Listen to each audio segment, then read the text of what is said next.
Hi, everyone. This week's session is on antiheroes, as you can see from the title right here. So, when we talk about antiheroes, generally the first thing that I think of to ask or to bring up to students is what exactly is an antihero? What is an antihero? And a lot of the answers we might get include things like, well, a guy who's okay with doing bad things, or a hero that kills, or a bad guy who's playing the role of a good guy. And all of those could be an anti-hero. They all would involve some aspect of a potential attribute of an anti-hero. The textbook definition of an anti-hero might be something like this: a main character in a dramatic or narrative work characterized by a lack of traditional heroic qualities. It's a pretty good place to start. I don't think it's as thorough of an answer as I would like. I think an anti-hero is more complicated than just that. In fact, this lack of traditional heroic qualities, I think that can apply to a pretty standard hero. To go back to talking about the role of archetypes and the archetypal hero, I think that's important to do in this instance, because an archetypal hero isn't a hero necessarily because they're so heroic, like they're the bravest person or they're the most willing to put themselves on the line or that sort of thing. The hero as an archetype is the character who's tied to the completion of the quest. We see the world of adventure through their eyes, and they're going to grow and change throughout the journey. Another trait of the typical balanced traditional hero is they're willing to make sacrifices to achieve their goal, to accomplish their boon. They're willing to make some sacrifices. So those are the four main traits that make an archetypal hero a hero. And if you notice, being heroic isn't really one of them. Being brave or being I don't know, daring or fearless or willing to fight, those aren't necessarily the traits of a traditional hero. So when it says a lack of traditional heroic qualities, well, you could have a character like Ariel, the Little Mermaid, and would you say she has traditional heroic qualities? Being bravery, uh, self sacrifice, Um, I'm kind of just thinking of other traits that we might associate with a heroic person, but I'd say kind of not. She's kind of impatient and is uh, embarks on a quest that basically benefits just herself. She's the one who wants to go up to the world and see the humans. She's the one who's got to find a way to be with Prince Eric. And the destruction and the disaster she kind of leaves in her wake, uh, she doesn't really think about the consequences of those actions. So I'd say Ariel does not fit traditional heroic standards, but Ariel also is not an anti-hero. That you wouldn't ever think of Ariel as an anti-hero. So this is a good place to start with this definition, but it's probably not all encompassing. Another one that we hear frequently, as I alluded to before, was a hero that's okay with doing bad things. This seems to me kind of like the comic book definition of an anti-hero. And comic books do a great job with anti-heroes, but this is sort of the comic book definition. It's like generally Batman doesn't kill. That's the line he won't cross. I won't kill. Daredevil, he'll beat the crap out of you. He'll cripple you. He'll make your life miserable from here on out. But oh, he won't kill you. That's a line he won't cross. But the Punisher, he doesn't care. He'll kill you. So, but I would say that Batman, Daredevil, and the Punisher are all anti-heroes. It's just a varying degree of how dark of an anti-hero they are. So a hero who's okay with doing bad things, that's a good start as well. This might be a character who works outside the law, who um, has to do some things that we might consider sort of inappropriate, out of the norm. Maybe even we might even disagree with them, and they're okay with that in themselves. But once again, it's not an all-encompassing definition. Which, if we're getting kind of we're getting to the point, there isn't a solid all-encompassing definition. Another thing that really helps define an anti-hero is to compare them to a traditional hero, a larger-than-life hero of mythology or literature. The anti-hero doesn't live up to those standards. They are much closer to you and I, an everyday person, than this larger-than-life hero that we can't possibly hope to reach that level of skill and that level of righteousness. So those type of characters, a good example would be like Superman. Superman not only has all these amazing powers, but his morality is also superior because he's got all these powers, but he doesn't use them for selfish reasons. He's morally superior to the humans that he's interacting with as well. So you have this larger than life hero, but Superman's kind of hard to relate to. It's kind of hard to relate to this guy. So an anti-hero is someone we can relate to in an easier way.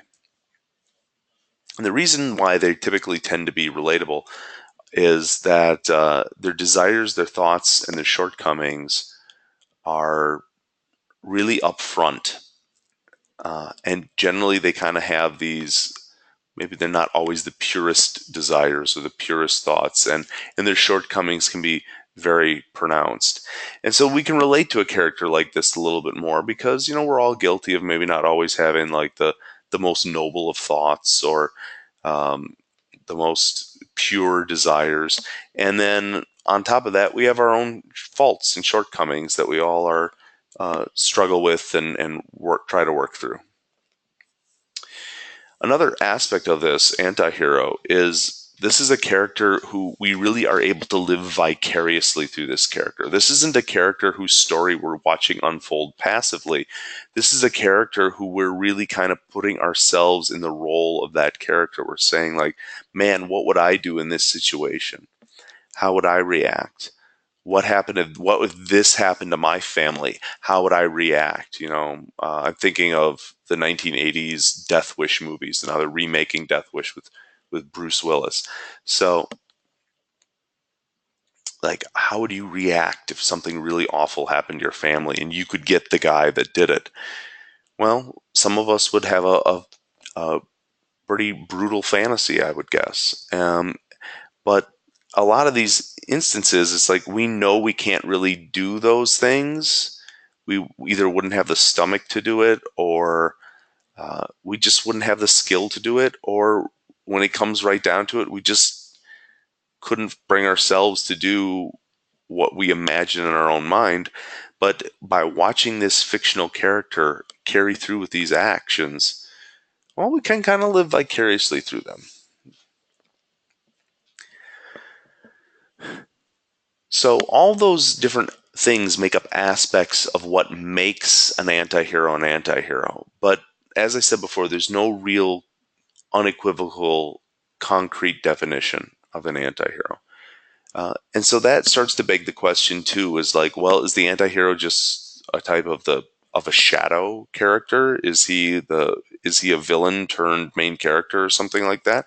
He might be, but what's important to remember is anti-heroes function as heroes operating from the imbalanced, shadowy side of their own personality.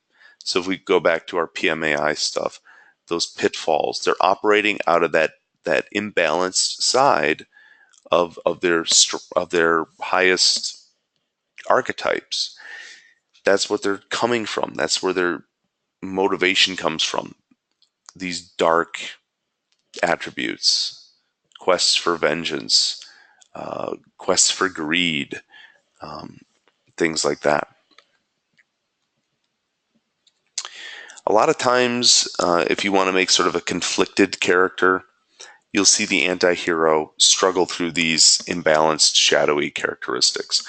This could be like, an alcoholic cop who's kind of a dirty cop taking money on the side, and he's an alcoholic, and but he has guilt about what he does, and he's ashamed of his alcoholism, and these things. That's kind of a cliched example, and that's why I gave it. So in an instance like that, we see how their own imbalanced characteristics in some ways pull them down, and that in some ways they are their own greatest enemy, even though they might be fighting someone worse. They're still like, they're kind of an enemy to themselves or their obsession or whatever it is. But what's important to remember here is not to confuse them with the shadow character. Um, there's really not a term for like anti-shadow. I don't think there's an anti-villain either. I've never really heard of it. But basically, what you have in this case is you might have someone who's way worse than our anti-hero. You might have a very clear-cut shadow character. Or you could have a situation where um, there's a cop chasing this guy. And you kind of like the cop because, well, this guy's got to be brought to justice. But you kind of like the bad guy too. And the story really is, this anti-hero's story.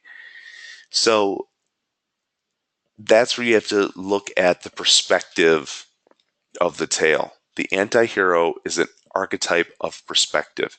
You can take a totally vile person, and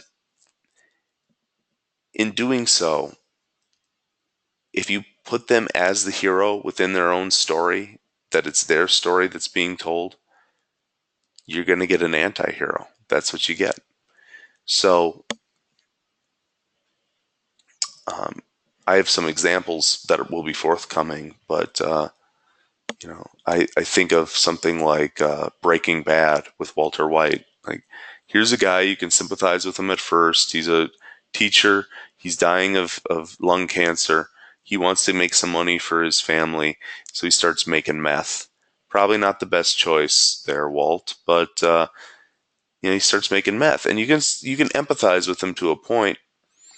But eventually, his obsession with making this money and making this meth and being the best at it and all these other things, they bring about ruin and despair and terrible things that happen because of this. But in this example, Walter White never becomes the shadow of this story. He's always the main character. He's always the hero. Now, you may no longer like him by the time the series is over. I mean, I was rooting for him to die because, like, someone's got to stop this endless cycle of terrible things happening. But it's still his story, and it's being seen from his perspective.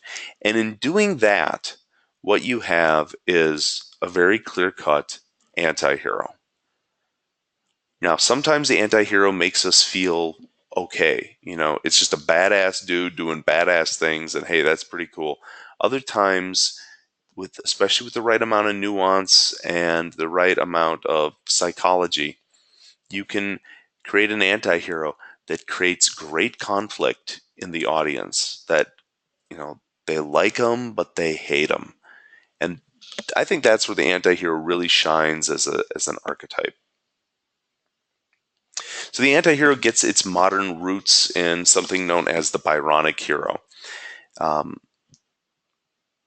the famed poet and author Lord Byron, he, in a lot of his writings, relied on this character type that he created, an idealized but deeply flawed character. And some of the traits of these characters that he would create have these anti-heroic tendencies. They have conflicting emotions, bipolar tendencies, moodiness. They tend to brood. And they're an exile, an outcast, an outlaw. They have these really dark attributes that you wouldn't normally associate with heroes, like things like a desire for vengeance, the practicing of dark arts, stuff like that. They often come with a lack of respect for rank and privilege, and they're often self-destructive. They're their own worst enemy, as we were kind of pointing out before. And they're often a loner. They don't want help from people.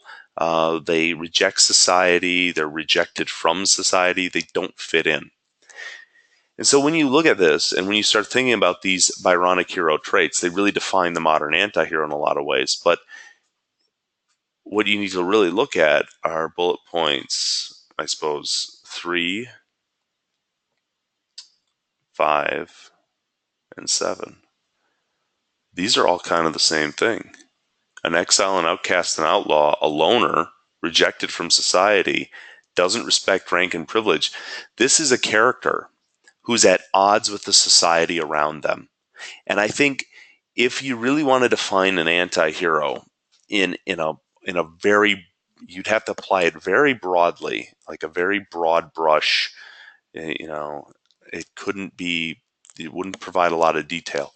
But I would say an anti-hero is a hero who's at odds with the society around him or her. They don't fit in. They don't work well with others. They don't. They don't respect the the the system that's in place. This is what an anti-hero really sort of boils down to in many, many, many, many cases. Once again, it's probably not entirely completely universal, but this is a really good place to land on when trying to define what an anti-hero is.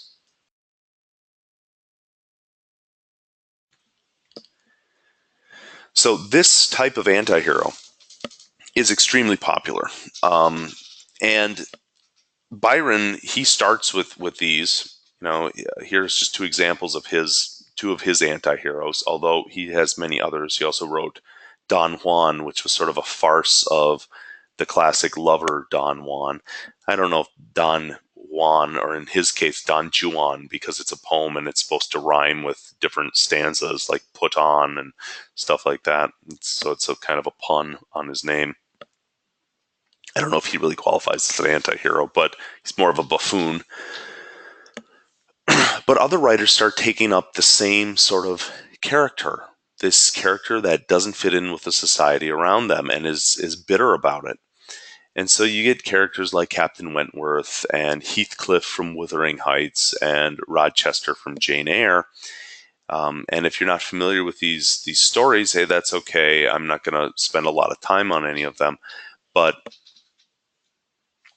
what is really kind of important to see is that this type of character maintains its popularity throughout the whole of pretty much the entirety of the 1800s.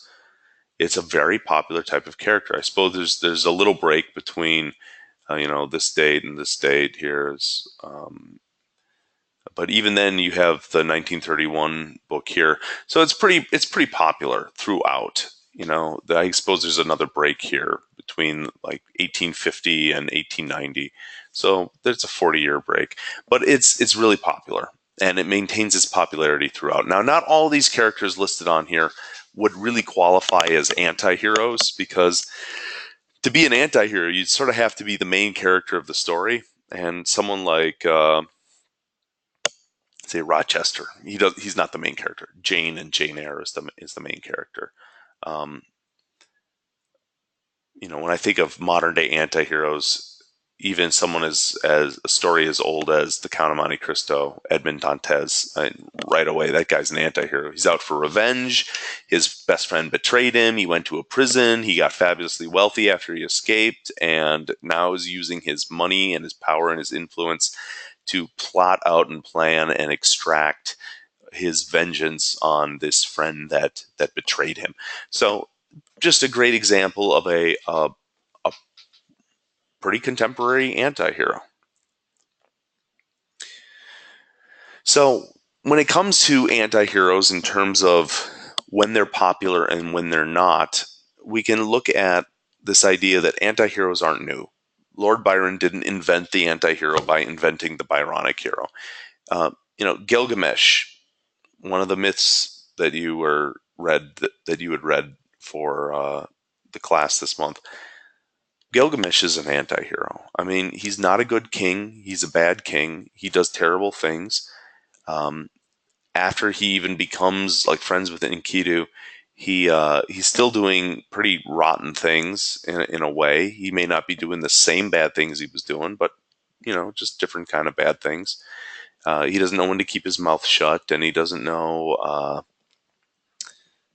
He just wants to kill big monsters for fame and stuff like that. And then after his buddy dies, he wants immortality. He's not concerned about all of humanity. He's concerned about himself. So you have this very selfish character in Gilgamesh, not a great role model or a great example for what a hero should be, like if you're going with traditional heroic values. But he fits the role of hero archetypally. It's just he's kind of an anti-hero. If you think back to the dates that were on the previous slide, the 1800s, this rise of the Byronic hero is coinciding with, or is coming shortly after, huge, tremendous political shifts uh, around Europe and in the Americas. You have, of course, the U.S. Revolutionary War.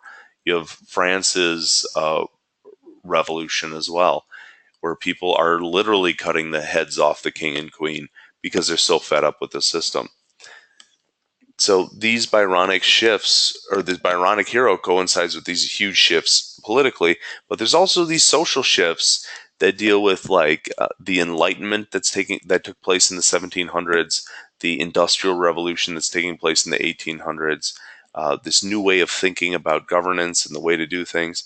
And so what you have in as a breeding ground for this anti-hero is a state of upheaval and conflict that already exists. You have people who are irritated with the status quo and don't want to put up with it anymore. And then, of course, you have the people who support the status quo because, hey, they're living a good life and they don't want to give that stuff up. So, what you can really see is a situation where when there is internal strife and it's greater than what's happening in the outside world, the anti hero becomes very, very popular. It's a way to criticize the system and to sort of fight the system, at least within your own mind. Um, and it's a very safe way to engage those sentiments.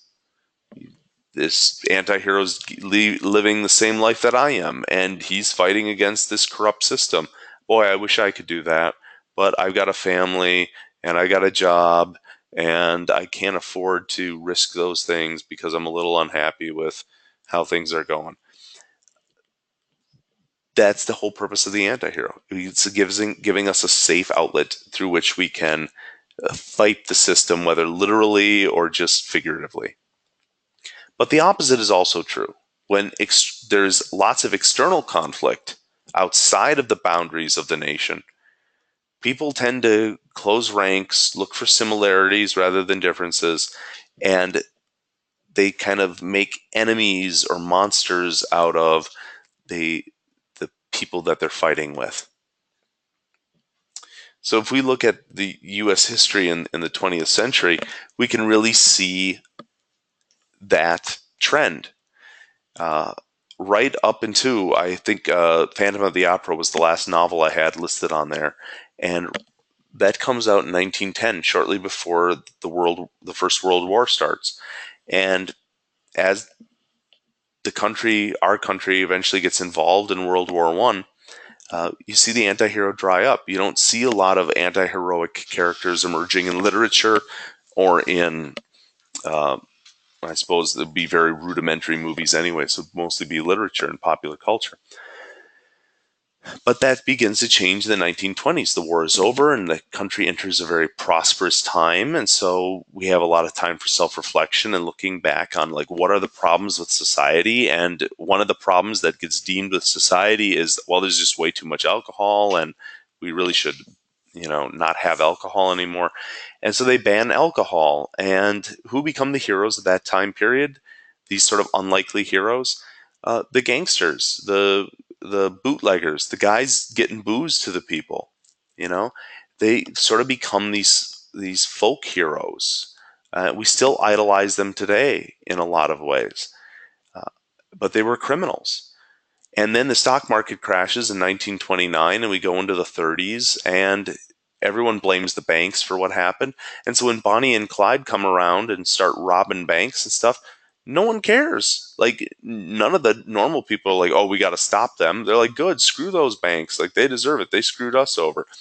So in the 20s, we actually kind of embraced the lawbreakers of all people. But Pearl Harbor gets bombed in 1941. We get enter World War II, and it just like turns on a dime. If you can look up any uh, political cartoons of the time, any uh, man, I have this Disney collection of animated Disney shorts that deal at the time of World War II, and the propaganda is just immense and powerful. It really paints it as an us versus them sort of deal. And there's no room for the anti-hero in an us versus them society. We have to be united. It's us against these evil guys that are across the sea, or whatever, whatever the thought is at the time. We don't see that shift out of that too quickly, at least not through the lens of popular culture. In the 50s, we have the sort of the birth of like this sort of classic TV with Father Knows Best and Leave It to Beaver and Dick Van Dyke and all those sorts of things, where everything just gets resolved within 20-minute episode, and um, it's very patriarchal, and things are just kind of the way they're supposed to be, and all that sort of stuff. But that starts to break down in the 1960s. Because in the 1960s, what you get is a situation where you get a counterculture growing. You get the hippie movement. You get people, the free love movement, people pushing back against the values of this older generation. And then you kind of start moving in toward the end of the decade. You have the protests against Vietnam starting to kick up. You have civil rights movements starting to pick up. So there is this discontent with the system and the way everything is being governed, and people are fed up with this sort of thing, and they're taking to the streets and making it known.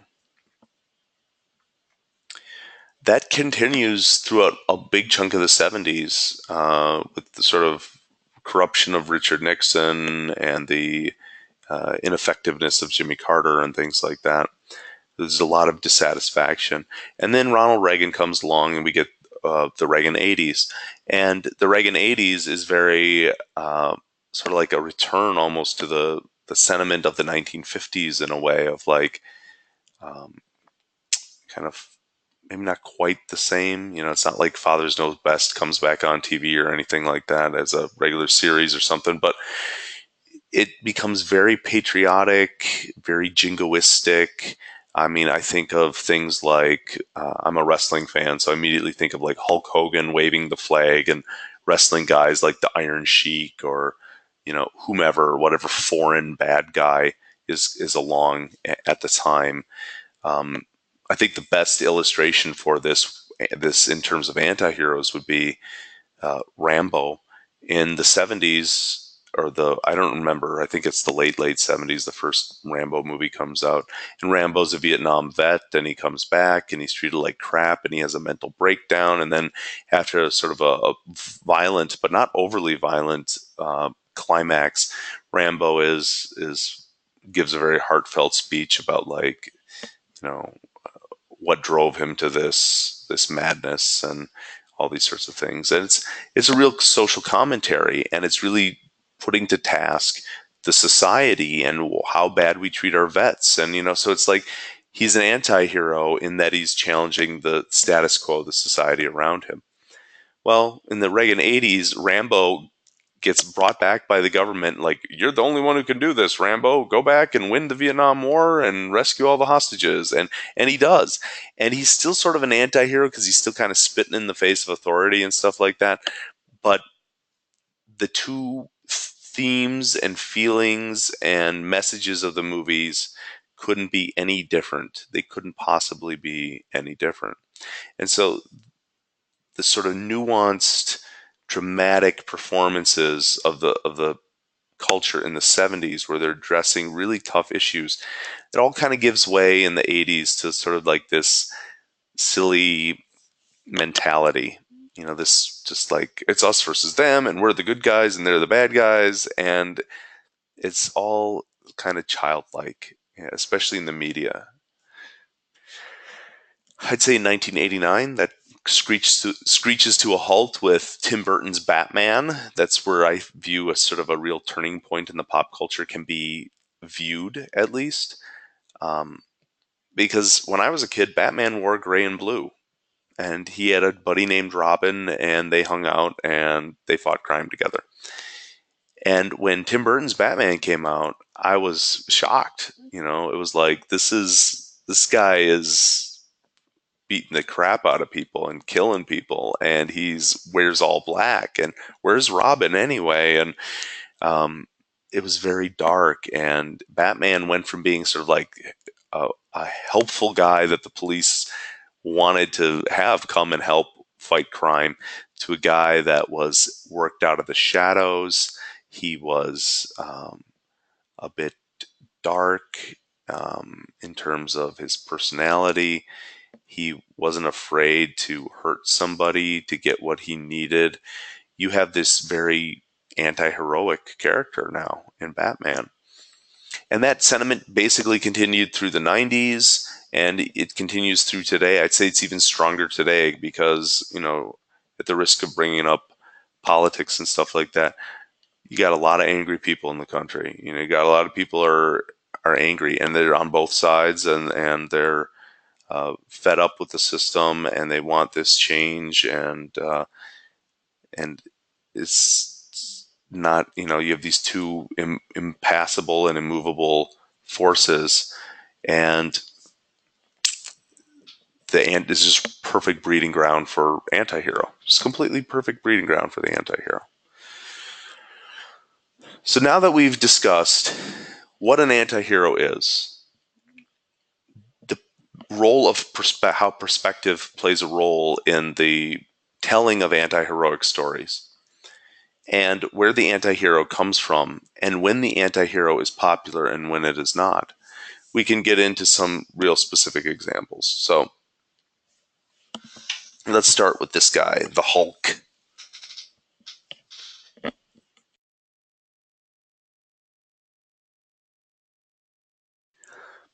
So here we have Bruce Banner as the Hulk. He's a good place to start because he's not an overly dark anti-hero. Like this first bullet point is kind of over dramatic, viewed by traditional heroes as a villain. Probably not many of them view him as a villain, but they do view him as a threat, a wild card, something that if he hulks out and he loses control, what are we going to do? How are we going to stop him? What can we do to fight him? So he's a liability at the very least. Another thing that makes him a good example for this anti-hero is he's got major conditions or major issues with the condition that makes him a hero in the first place. Bruce Banner, for most of the versions I've seen him as, and most of the things that I've read, and most of the movies I've seen, this is a guy who would like nothing more than to get rid of this Hulk thing that's inside him and go and just live a normal life. But he can't because deep down he knows he needs the Hulk to be an effective hero. But at the same time, he fears the Hulk. So you have this reluctance in Bruce Banner, and that's often a trait of the anti-hero as well. This reluctance to help, the reluctance to come along, and this sort of hesitation of when they do need to help, it's sort of like, I don't know if I should, because I might do more harm than good. Hulk is frequently pursued as an enemy or as a threat. Usually, this is being done by the government going after Hulk, trying to capture him, trying to replicate the experiment, make other Hulks. He's whenever he hulks out and he's fighting some bad guy, he's causing tons of destruction. He can't help but do it. It's just sort of his nature, just this destructive force. But regardless, he's saved the world from villains numerous times. So in the end, he's pretty clearly a hero, but he does sort of have those shades of gray that would be important in an anti-hero. Now, with this character, Dexter, in Showtime's series Dexter, of course, you have a much darker, more ambiguous anti-hero, where morally ambiguous, where it might start you might start questioning this character if you're watching the show. This is a guy who is a serial killer, but he works for the Miami Police Department. Now, he's a blood spatter analyst there, and the people he goes after, stalks, and kills are other murderers. That's the main target. Once in a while, it might veer from that path, but generally speaking, that's the main target. He kills other murderers. And at first, it seems like, well, he's going after the ones that have slipped through the cracks in the system. He might even be performing a public service after all. He's getting rid of these awful people, and we don't have to waste the time with all the red tape of the wheels of justice and all that sort of stuff.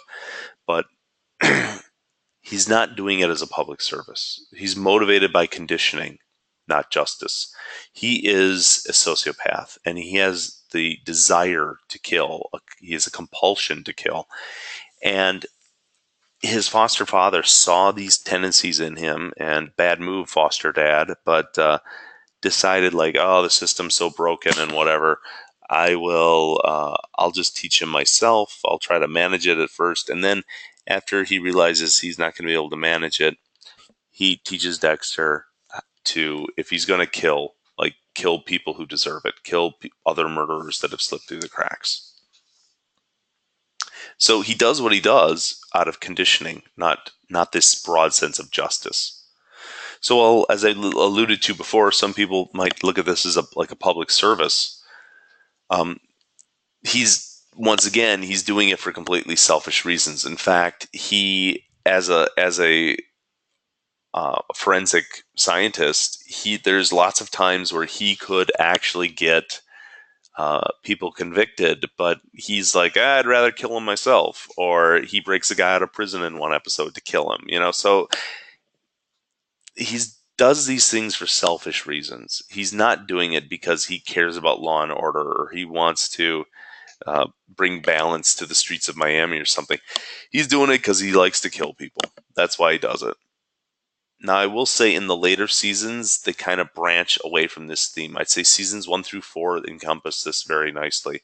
Seasons 5 through 8, they start to just unravel on themselves. So,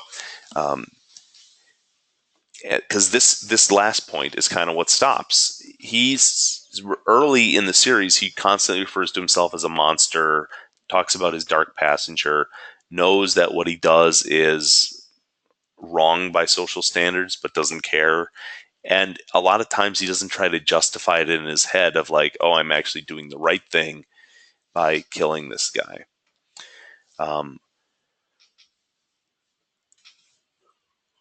That starts to go away after the first couple of seasons, though. So, yeah, but a very good example of an anti-hero. I have, strong feelings about this character, both in the positive and in the negative. So, I think that's what I look for in an anti-hero. Those are the ones I find the most entertaining, ones that I have conflicted emotions over. So this guy I don't have any conflicted emotions over, Wreck-It Ralph.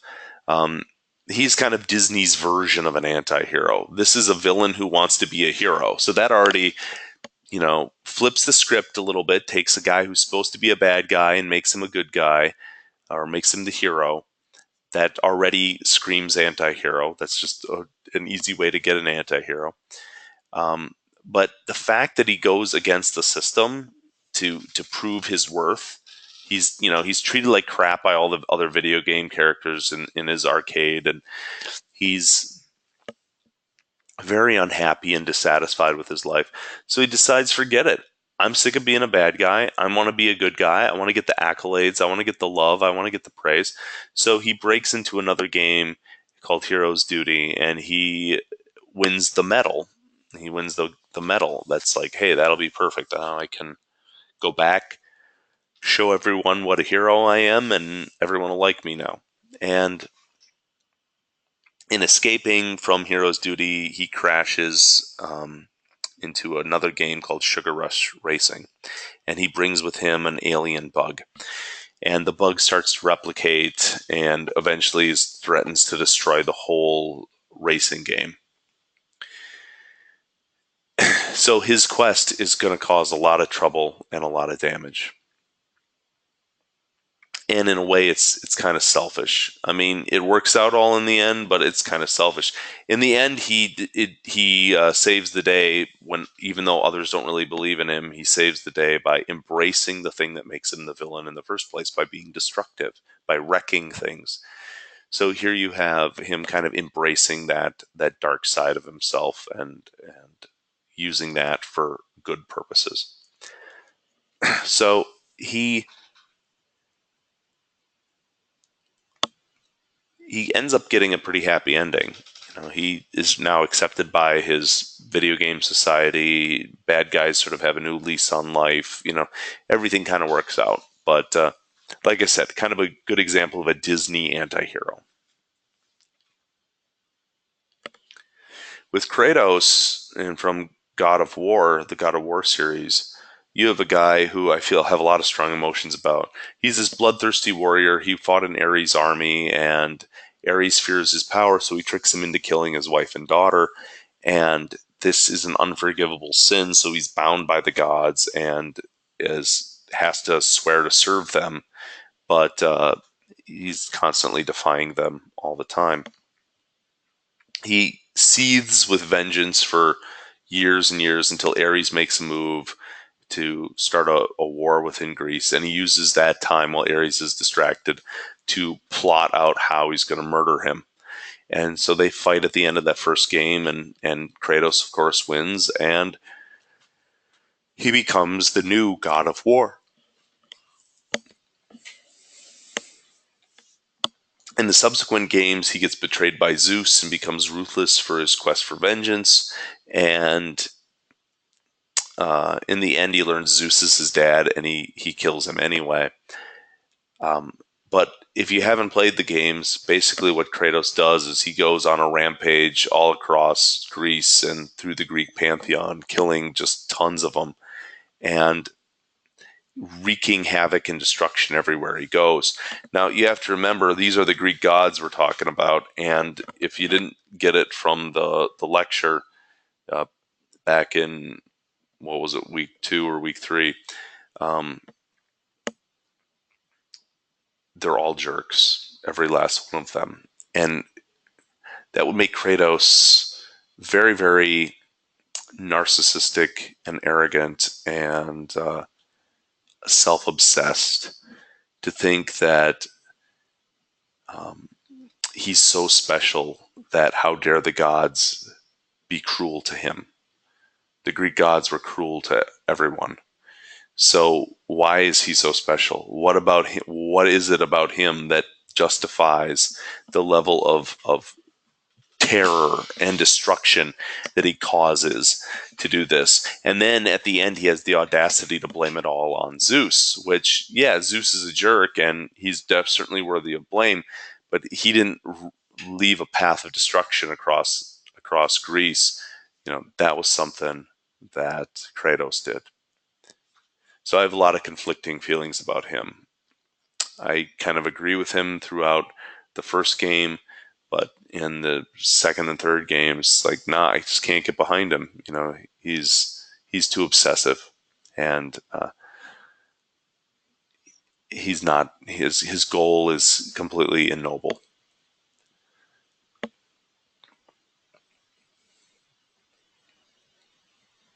So I had to get a wrestler in here.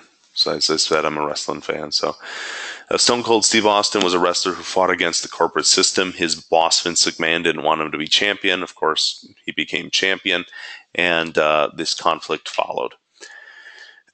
he gets to do one of those things that we get to live vicariously through. He gets to brutally attack his boss. And I'm sure we've all been in a situation at one point or in another where we kind of wanted to do nothing more than just reach out and smack our boss.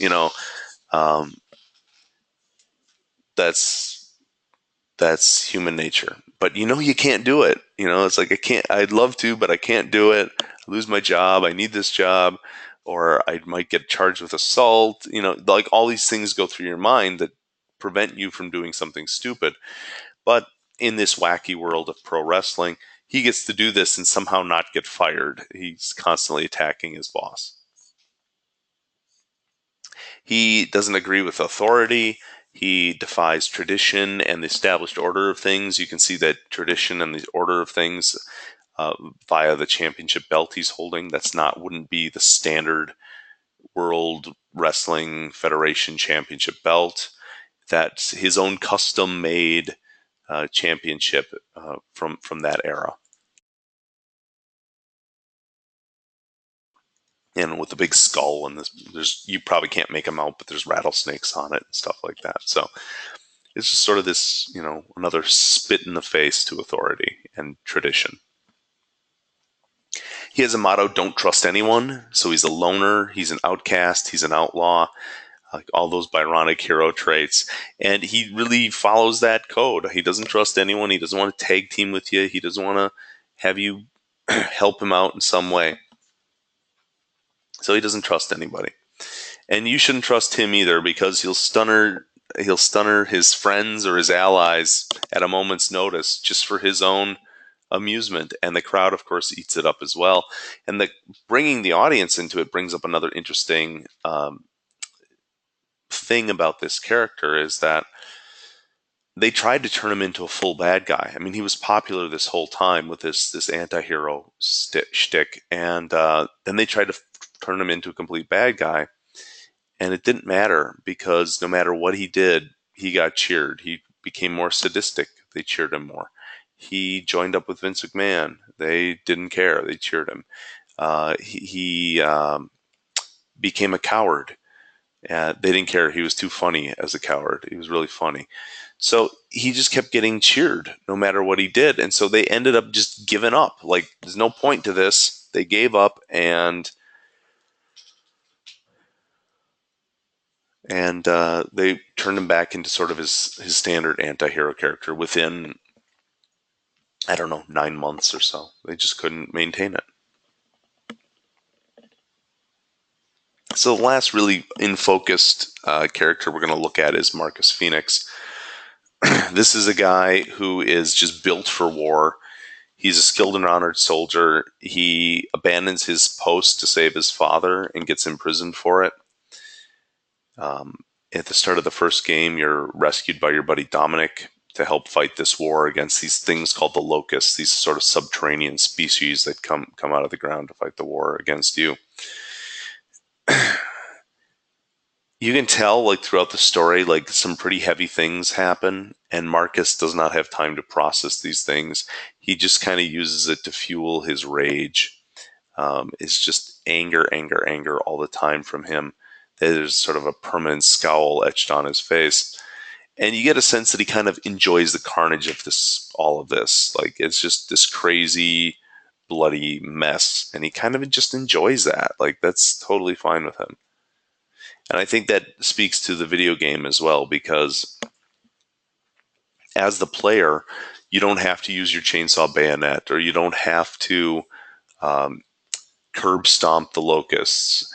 But it's fun, obviously. Like, it's kind of fun to be brutal and sick and all those sorts of things. So uh, Marcus quips along, he laughs along with what you're doing and that sort of stuff. So he seems to really enjoy the carnage of it all. So there's some other anti-heroes to consider. There's really a kind of, you could have an almost endless parade of anti-heroes. So this is just another handful of characters that, I might talk about a few of them, might not.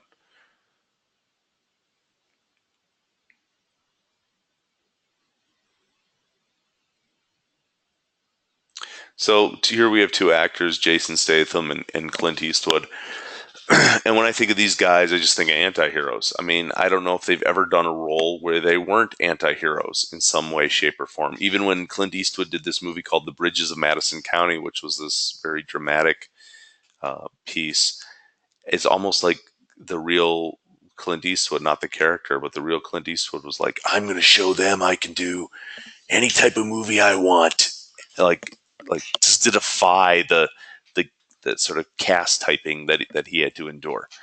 So even that is sort of like this anti-hero thing going on in him. Any mob movie, I have Godfather 3 listed here. I don't know why I picked that one. But like Goodfellas, Carlito's Way, Scarface, any movie, any sort of crime movie where we're following the criminal as opposed to the guys trying to stop the criminals, you pretty much got an anti-hero going on.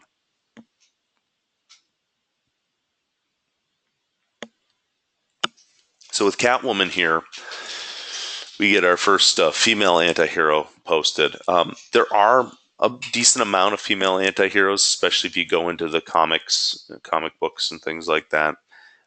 They still haven't found all their way onto TV quite yet. So in that sense, I'd say it's still a pretty big market if you can figure out a new way to do a female anti-hero. There's not as many of them out there. As you can see, some of these things are kind of silly, like Wario, but he makes sense as an anti-hero. You play his game, and well, he's a bad guy, and you're playing as him.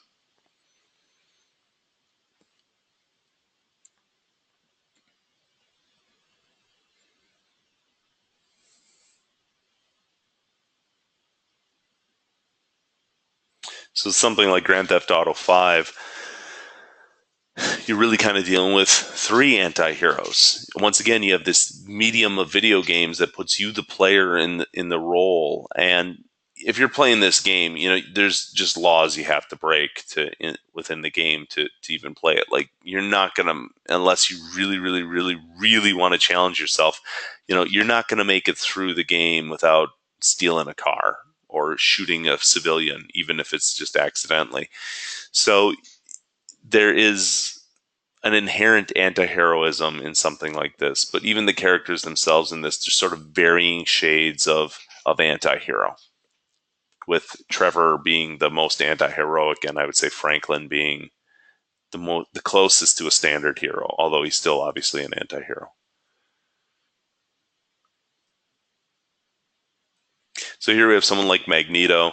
Magneto usually functions more as a shapeshifter or something like that, as opposed to an anti-hero or a shadow. He might be the shadow of the story too. But Magneto, he kind of walks the line between good guy and bad guy in some ways.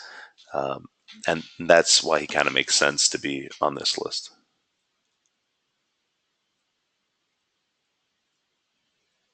So someone like Aldo Rain makes for a kind of a lovable anti-hero. He's off in Germany killing Nazis, and he's doing pretty cruel, awful, mean things to them. And, it's kind of okay because they're Nazis, but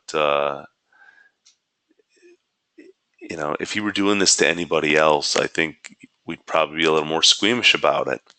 And likewise,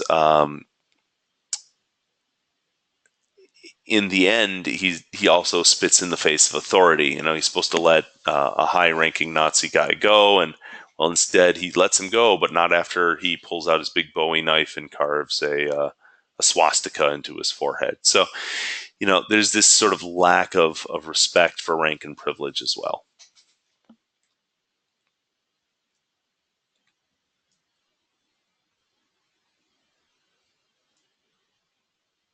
So someone like Maleficent, you have a story where the script is flipped. It's like this kind of easy way to make an anti-hero. You take a bad guy, you change the perspective, put them as the main character, bam, you got an anti-hero. So take someone like Maleficent and suddenly make her the main character, see things from her perspective. Well, you got an anti-hero.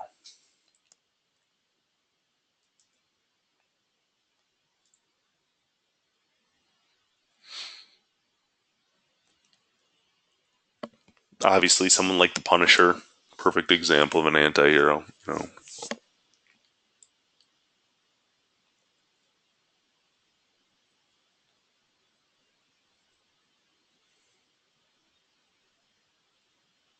Netflix kind of cornered the market on Marvel anti-heroes in a way. They've got Punisher and Daredevil and Jessica Jones and Luke Cage, and so it's if you want Marvel anti-heroes, it's kind of the place to look.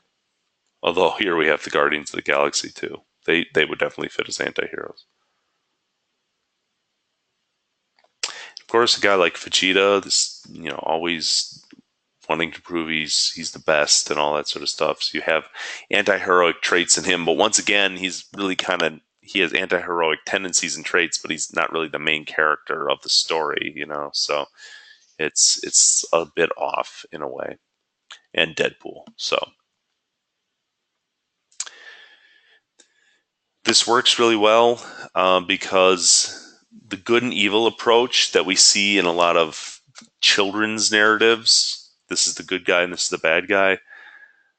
That's fine. That's simple for kids. Kids, they want to know who's the good guy, who's the bad guy. Who am I rooting for, Dad? Who am I booing? Um, that's what you get with children's media. It's very easy to paint this as like this is the good guy and this is the bad guy, but real situations aren't that simple. There's nuance and there is perspective. So the anti-hero is an archetype of perspective, and through them we get to see parts of our own shadow through their flaws. We get to relate to them better. We see the world around them as a reflection of the world around us, because it's not simplistic. It's shades of gray. It's complicated. And the last reason it works, as I alluded to before, is we live vicariously through them. It's they act in ways that we wish we could, but we know we can't. So just remember that anti-hero is an archetype of perspective. That you have to look at who the main character is, who is falling into the role of hero, and then decide, like, are their actions noble and good, or are they selfish, or are they destructive? And that's where you get to start to see, like, do you have an anti-hero? And I'd say the easiest way to see that is, do they fit in with the society around them, or are they at odds with it? And if they're at odds with it, chances are they might be an anti-hero.